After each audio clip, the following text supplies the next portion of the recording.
یہ داستان اس وقت کی ہے جب دنیا میں صرف خاک اڑتی یا درندے دہاڑتے ہوں گے، کیونکہ زمین پر تو انسانیت کا نام و نشان نہ تھا، لیکن جنت کی پاکیزہ فضاؤں، سرسبز باغوں، بہتے چشموں کے بیچ اللہ تعالیٰ نے اپنے دست قدرت سے مٹی کے پیکر کو زندگی بخشی۔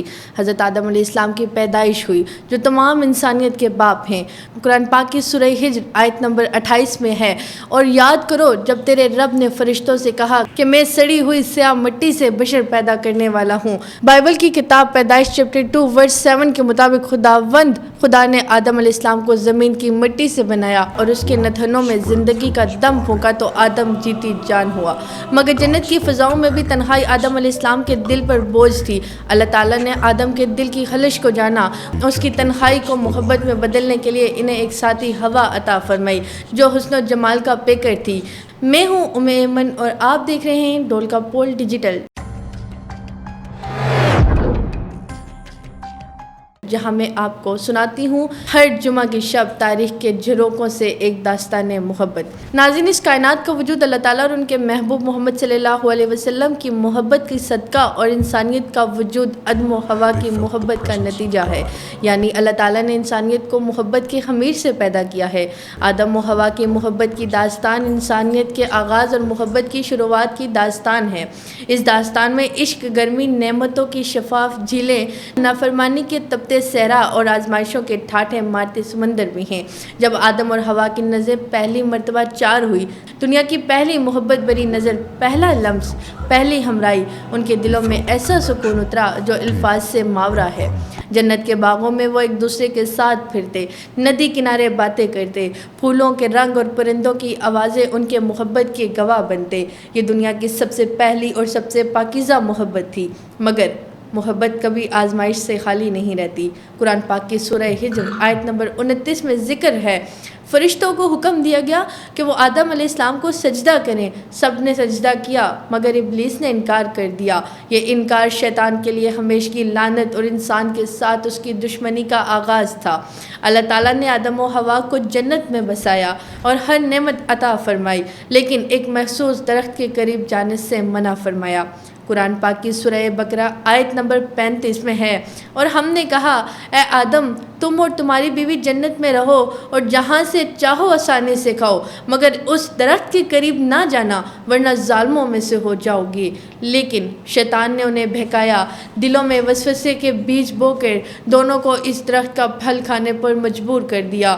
محبت کے جوش میں کبھی کبھی انسان بھول جاتا ہے کہ محبت کے ساتھ اطاعت بھی لازم ہے۔ یہ انسان کی پہلی لغزش تھی۔ ان کے لباس یعنی نورانی پردے اتارے گئے اور انہیں جنت کی راحتوں سے زمین کی مشقتوں میں اتار دیا گیا۔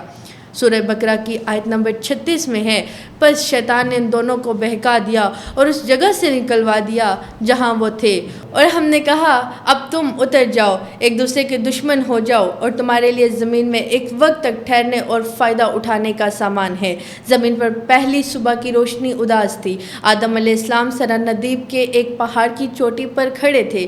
گھنے جنگل اور بلند چٹانیں ان کے سامنے پھیلی تھی۔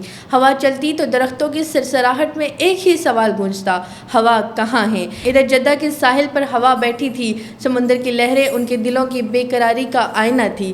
ہر موج کے ساتھ دل کہتا، شاہد اگلی لہر مجھے آدم تک لے جائے۔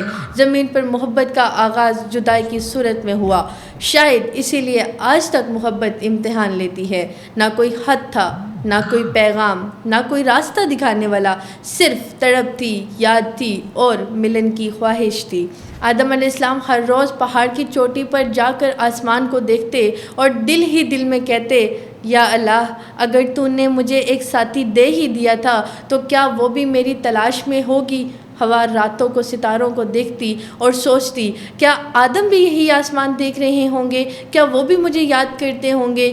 پھر آدم علیہ السلام اور حوا نے اللہ تعالیٰ سے دعا کی، جو قرآن پاک کی سورہ اعراف آیت نمبر 23 میں درج ہے، اے ہمارے رب، ہم نے اپنی جانوں پر ظلم کیا، اگر تو نے ہمیں معاف نہ کیا اور ہم پر رحم نہ فرمایا تو ہم ضرور نقصان اٹھانے والوں میں سے ہو جائیں گے۔ ایک عرصہ بیت گیا، یاد نے تڑپ کو بڑھایا، تنہائی نے محبت کو اور گہرا کیا۔ پھر ایک روز اللہ تعالیٰ نے ان کی دعائیں قبول فرمائی، لیکن آزمائش کی شرط یہ ہے کہ عشق کی یہ سنت ہے کہ مرد کی آزمائش جد و جہد میں عورت کا امتحان انتظار کے ذریعے لیا جاتا ہے۔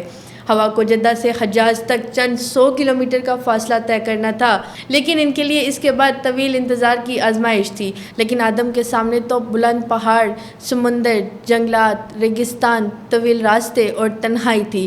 ایسے میں ہوا کی یادیں قدموں کو آگے بڑھانے کی قوت فراہم کرتی تھی۔ انہوں نے میانمار کی کھاڑی عبور کی ہوگی، لہریں راستہ روکتی اور قدم گیلے پتھروں پر پھسلتے ہوں گے۔ اس مقام کو آج رام سیتو یا آدم کا پل کہا جاتا ہے۔ بھارت کی سرزمین، جنگلات، دلدلی راستے، پہاڑی سلسلے اور کھاڑیاں، راجستھان اور سندھ کے ریگستان، تپتی دھوپ، بلوچستان، ایران کے سنگلا پہاڑ اور خشک تنگ وادیوں نے امتحان لیا ہوگا۔ ہر قدم تھکن، ہر قدم کشمکش، مگر دل میں ہوا سے ملنے کی تڑپ آگے بڑھنے پر مجبور کرتی ہوگی۔ عراق کے میدانوں پر قدموں کے نشان ثبت کرتے ہوئے ملن کی ایک امید بندھی ہوگی، لیکن عرب کے ریگستانوں میں پانی کی ایک ایک بوند کو ترستے ہوئے انہوں نے ریت کے طوفانوں کو آزمایا ہوگا۔ مگر آدم علیہ السلام کا دل کہتا ہوگا، ہوا اب یہیں کہیں قریب ہیں، وہ مجھے ضرور ملیں گی، بس ہمت نہیں ہارنی۔ بالآخر حجاز کی مقدس سرزمین میدان عرفات میں ان کی ملاقات ہوئی۔ محبت کا ملن، آنکھوں میں آنسو، ایک دوسرے کو دیکھا، وقت تھم سا گیا، آنکھوں میں ٹھنڈک، دل میں قرار۔ زمین پر پہلی ملاقات، محبت کی تکمیل ہوئی۔ اسی یادگار ملاقات کی وجہ سے اس جگہ کو میدان عرفات کہا گیا، یعنی پہچان اور ملاقات کی جگہ۔ یہیں سے انسانی تاریخ کا سفر شروع ہوا، جہاں محبت اور جد و جہد ساتھ ساتھ چلتے ہیں۔ ہوا ملی، نبوت عطا ہوئی، مشکلات بڑھی، مگر محبت ان کے ساتھ ساتھ رہی اور وہ ایک دوسرے کا سہارا بنے، دکھ اور تھکن میں ایک دوسرے کے ساتھ جڑے رہے۔ زمین پر آنے کے بعد ان کی محبت اور بھی مضبوط ہو گئی، کیونکہ اب وہ صرف جنت کے ساتھی نہیں، دنیا کی مشقتوں کے شریک سفر بھی تھے۔ یہی وہ پہلا سبق تھا جو انسانیت کو ملا۔ محبت صرف خوشی کے باغوں میں ساتھ چلنے کا نام نہیں، یہ آزمائش کے بیابانوں میں بھی ساتھ نبھانے کا عزم ہے۔ ان کی محبت نسل انسانی کی بنیاد بنی۔ انسانیت کی ہر محبت آدم و حوا کی محبت کی ایک جھلک ہے۔ ناظرین، یہ تھی محبت کی پہلی داستان۔ ایمن کے ساتھ محبت کی داستانوں کا سفر جاری رہے گا۔ ملتے ہیں اگلی داستان میں، تب تک کے لیے مجھے اجازت دیجیے، اللہ حافظ۔ زمین کی اوپر سے کرو، پتہ ہے جب تک دیکھتے رہو گے میری ہنسی نکلے گی اس لفظ پہ۔ اور ہم نے کہا یا گلا بند ہو گیا۔